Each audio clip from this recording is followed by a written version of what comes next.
bienvenue au monastère des Augustines. Alors, on est dans le monastère fondateur des Augustines, celui de l'Hôtel-Dieu de Québec, et les Augustines ont été excessivement visionnaires.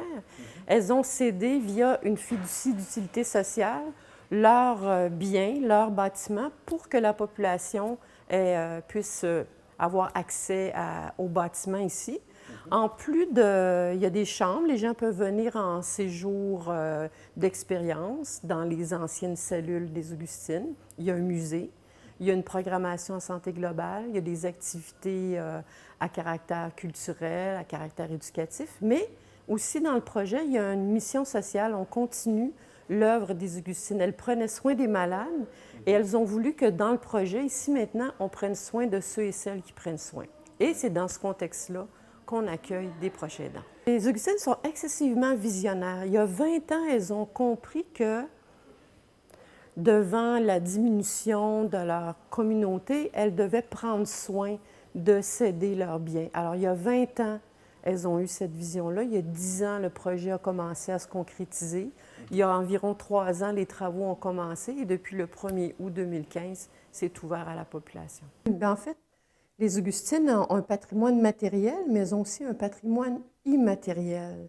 Alors, comment on pourrait, dans le monde aujourd'hui, actualiser ce charisme-là d'hospitalité, de soins? Alors, dans leur intention première, c'était est-ce qu'au monastère, on pourrait trouver une façon d'accueillir tous ceux et celles qui prennent soin? Alors, c'est de là que l'idée est venue d'accueillir des proches aidants.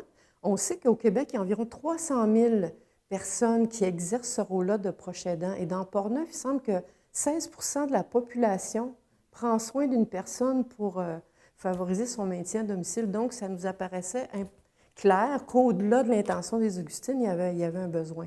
Donc, on a décidé ici de dédier une chambre qu'on appelle la suite des proches aidants, qu'on va visiter tantôt. Il ne faut pas penser qu'on est au Hilton, on est dans un monastère. Mais c'est la seule chambre qui offre aussi un petit salon. Alors, grâce au soutien financier de l'appui Capital national des proches aidants d'aînés et de la fiducie, on peut permettre, on a une banque de 100 nuitées, donc des proches aidants peuvent venir ici pour une période de 1 à 4 nuitées. Il y a des proches aidants qui ajoutent à ça le service de baluchon Alzheimer. Ça leur permet de venir se déposer ici à un tarif très raisonnable, justement, parce qu'on est soutenu par l'appui de la Capitale nationale pour proches aidants d'aînés puis la fiducie. Alors, le tarif varie entre 15 et 25 $ par nuitée. Parce que, pour nous, ce geste-là, que l'hospitalité des Augustines, c'est reconnaître le dévouement puis prendre soin de l'engagement des proches aidants d'aînés.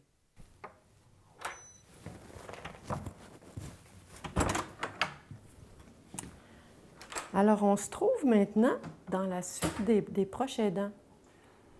Alors, c'est une suite en 3, c'est un 3,5 dans le fond, Oui, on pourrait dire, une c'est ça, hein? salle de bain aménagée, une petite chambre très confortable, puis un petit salon. Dans le cadre du projet pilote qu'on a actuellement, qui peut venir ici?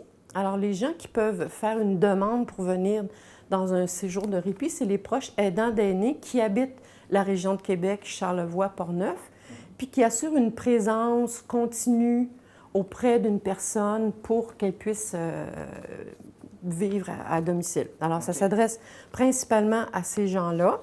Quand les gens viennent en séjour d'hébergement ici, comme je le disais, pour un tarif vraiment abordable, parce qu'on veut reconnaître leur engagement de 15 à 25 $ pour de 1 à 4 nuitées, ils ont accès au musée, ils ont accès à 3 repas santé par nuitée.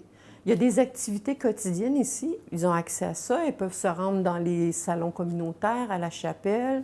Il y a des bénévoles qui sont ici aussi pour de l'écoute bienveillante. Mais aussi, elles peuvent complètement se créer un petit cocon tranquille ici.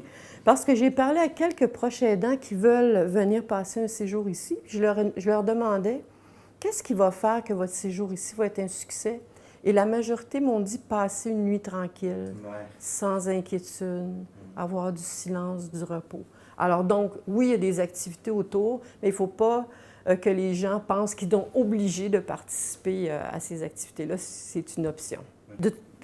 Pour avoir accès à un séjour de répit ici, de toute façon, il faut communiquer avec le monastère ou avec un des partenaires. Peut-être je peux vous les nommer, les partenaires, parce que pour nous, dans ce projet-là, c'est important que notre projet soit développé avec des groupes qui rendent des services. Alors, l'appui de la capitale nationale pour les proches aidants d'aînés, l'Association des proches aidants d'aînés de la capitale nationale, le Baluchon Alzheimer, le Carrefour des proches aidants d'aînés. Tous les intervenants sociaux de la région santé et services sociaux ont l'information. Alors, c'est une manière de dire aux gens, vous pouvez venir ici parce que les proches aidants ne savent pas toujours qu'ils sont des proches aidants. Et ça se peut que ce soit un partenaire ou un intervenant qui dise, bien, toi, tu es un proche aidant, puis j'entends dans ton discours que tu aurais besoin d'un répit. Donc, ces partenaires-là peuvent indiquer aux gens comment faire une demande pour avoir un répit. Puis je peux aussi vous laisser un numéro de téléphone. C'est une boîte vocale. C'est le 418-694-8559. 418-694-8559. Alors, il nous laisse un message sur la boîte vocale et on prend le temps d'avoir une conversation avec les gens pour voir justement qu'est-ce que c'est leur attente, les aider à s'organiser à venir ici, leur dire qu'il va y avoir des bénévoles qui vont les accueillir, leur parler de l'ensemble du projet, puis tenir compte aussi des besoins qu'ils vont exprimer. On a eu des contacts avec quelques proches aidants, puis vraiment, ce projet pilote-là, qui est soutenu par l'appui Capitale nationale puis la Fiducie, c'est vraiment quelque chose d'innovateur. Il n'y avait pas ce service-là dans la région, puis on pense que ça peut vraiment rendre service. Fait que j'invite tous les proches aidants de Portneuf à venir profiter d'un séjour au monastère. Ça va nous faire plaisir de les accueillir.